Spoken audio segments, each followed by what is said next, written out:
Assalamualaikum warahmatullahi wabarakatuh dan selamat pagi kepada Pak Yudi selaku dosen mata kuliah Teknik Green Building dan kepada teman-teman K1. Pada kesempatan kali ini, saya perwakilan dari kelompok 2 akan mempresentasikan hasil progres minggu ke-11 kami mengenai perhitungan tagihan listrik dan juga kebutuhan air pada desain rumah kami. Adapun anggota kelompok 2 adalah saya sendiri, Anastasia Babeda, ada Ridho Wakyu Nugroho dan juga Muhammad Sakib Pradana. Pertama-tama, untuk menghitung berapa sih tagihan listrik di rumah kami akan menghitung dulu konsumsi lampu dan juga alat elektronik yang kami gunakan.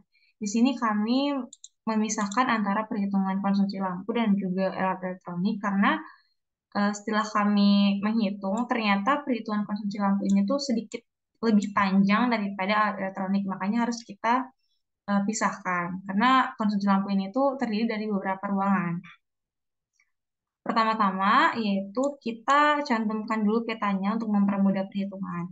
Di sini, maksud saya Dina, di sini tuh eh, lantai pertama kita tulis dulu ada ruangan apa aja di lantai pertama yang membutuhkan lampu, yaitu ada garasi, teras depan, ruang tamu, ruang makan, ruang ibadah, kamar, kamar mandi, dapur.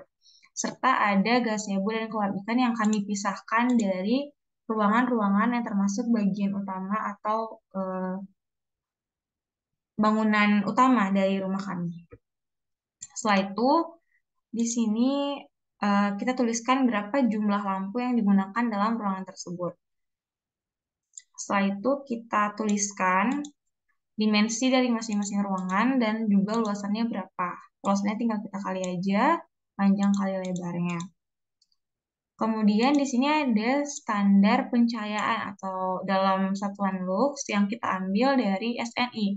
Kenapa ini diperlukan? Karena untuk menentukan berapa daya yang dibutuhkan dari lampu masing-masing lampu ini, kita harus kita harus mengetahui berapa standar pencahayaan dalam ruangan tersebut. Karena kita menggunakan konversi satuan dari lux ke watt.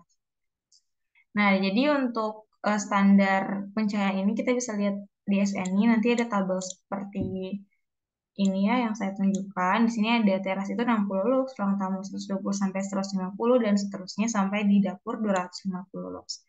Nanti tinggal kita masukkan aja. Nah, bagaimana caranya mengkonversi menjadi daya? Jadi itu kita butuhkan kalkulator konversi.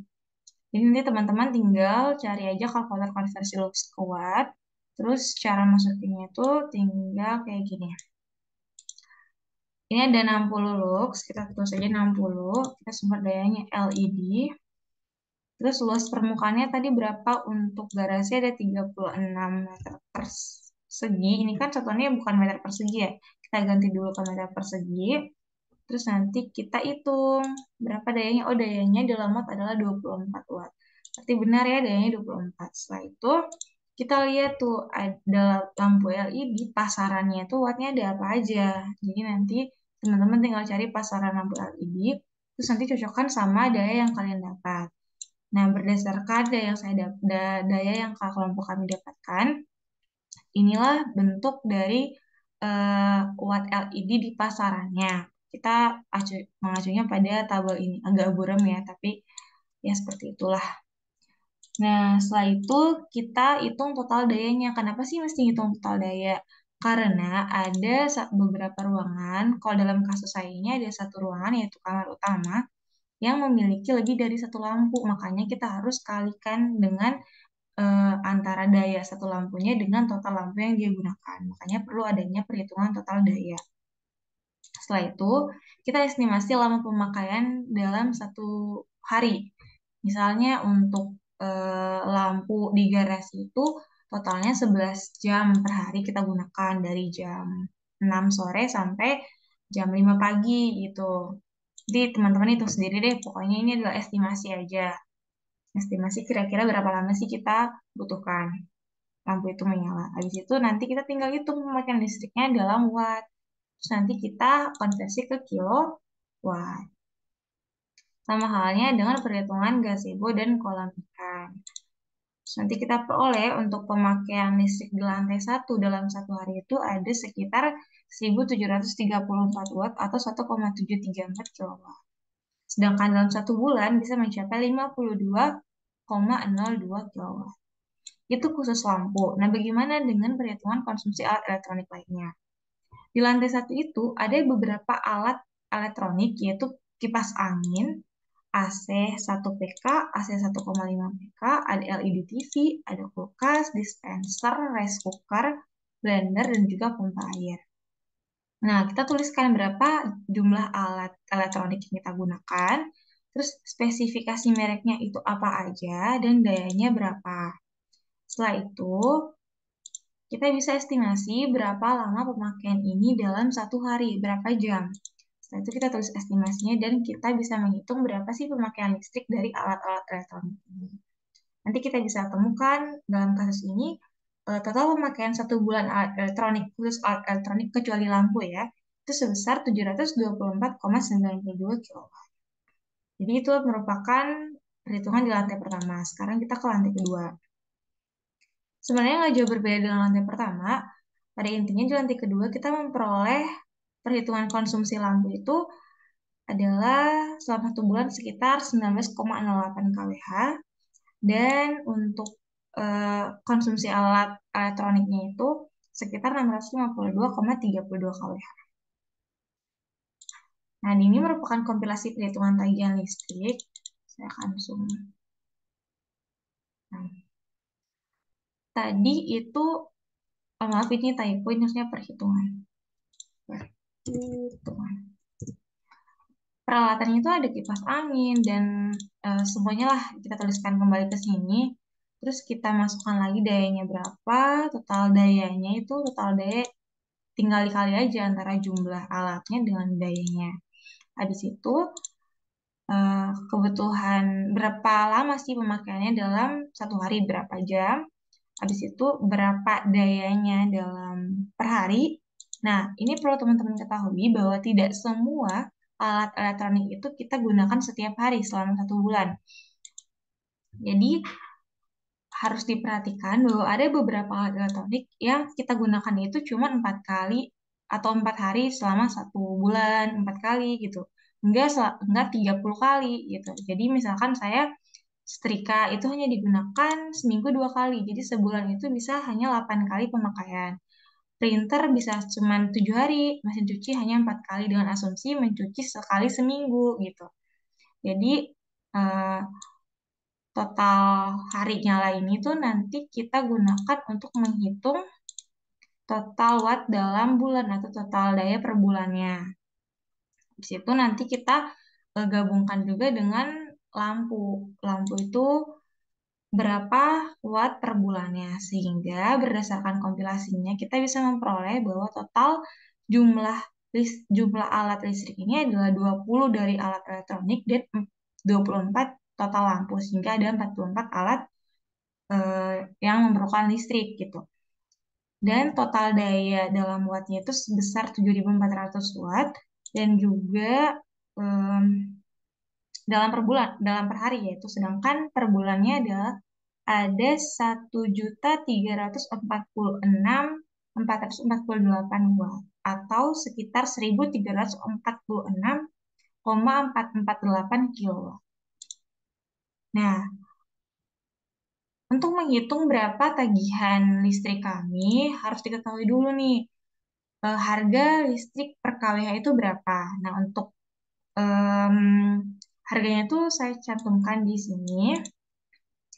Terus berdasarkan ketentuan yaitu faktor diversifikasi itu 0,8, harga, oke kita skip ini dulu ya, ini pajaknya 10% dan voltasenya 220, ini ketentuan. Nah, pertama kita menghitung perhitungan jumlah panel surya. Di sini kita ketahui kan jumlah daya rumah kami itu ada 7.400 watt. Dengan penggunaan panel surya itu asumsi 50%. Jadi total kebutuhan daya itu hanyalah 3.700 watt. Di Indonesia, proses fotovoltaik itu optimalnya hanya berlangsung 5 jam, sehingga panel surya dalam satuan WP itu tuh 3.700 atau total kebutuhan daya dibagi dengan 5 jam. Sehingga jumlah panel surya itu hanya jumlah panel surya itu 700, panel surya itu 740 WP. Nah, untuk menghitung jumlah panel suryanya itu, kita tinggal membaginya dengan jenis panel surya yang kita mau pasang, yaitu 200 WP. Tinggal dibagi aja 740 bagi 200 dapat 3,7 pieces. Atau kita bulatkan menjadi 4 pieces, maaf nanti. Oleh karena itu, nanti di desain kami itu kami akan membangun atau mendesain panel surya sebanyak 4 buah. Setelah itu kita menghitung baterai. Baterainya itu asumsi efisiensinya 95%. Itu cadangannya 95%. Sehingga kita mencari acuan listriknya dengan cara total daya di rumah kita dibagi dengan 95%. Setelah itu jumlah baterainya itu adalah kita memilih aja mau spesifikasi baterai yang kayak seperti apa. Di sini saya memilih 12V100Ah sehingga jumlah baterai yang digunakan adalah eh, pembagian dari efisiensi 95% dibagi dengan 1.200. Sehingga kita peroleh 6,5 pieces atau dibuatkan menjadi 7 pieces baterai.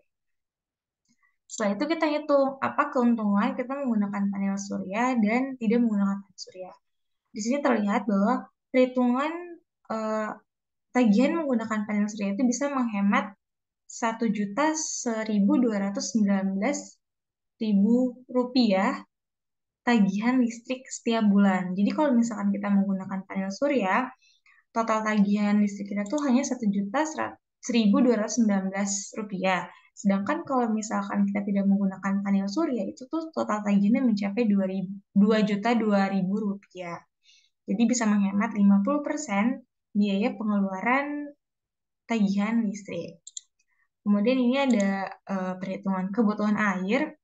Di sini tidak jauh berbeda dengan perhitungan kebutuhan air pada pada mata kuliah PTLT 2 di semester 6. Jadi alat plumbingnya ada apa aja? Di sini ada WC, ada wastafel, kemudian ada keran dan juga shower. Terus jumlahnya berapa? Kemudian kebutuhan air satu kali pakai ini kita tinggal lihat dia di tabel yang ada di modul. Terus total kebutuhan airnya kita tinggal kalikan antara jumlah dengan kebutuhan air satu kali pakai. Itu penggunaan per jamnya kita bisa estimasi, bisa juga kita melihat pada modul. Lalu kita hitung debit per jamnya, itu tinggal kita kalikan aja total kebutuhan air dan juga penggunaan per jam.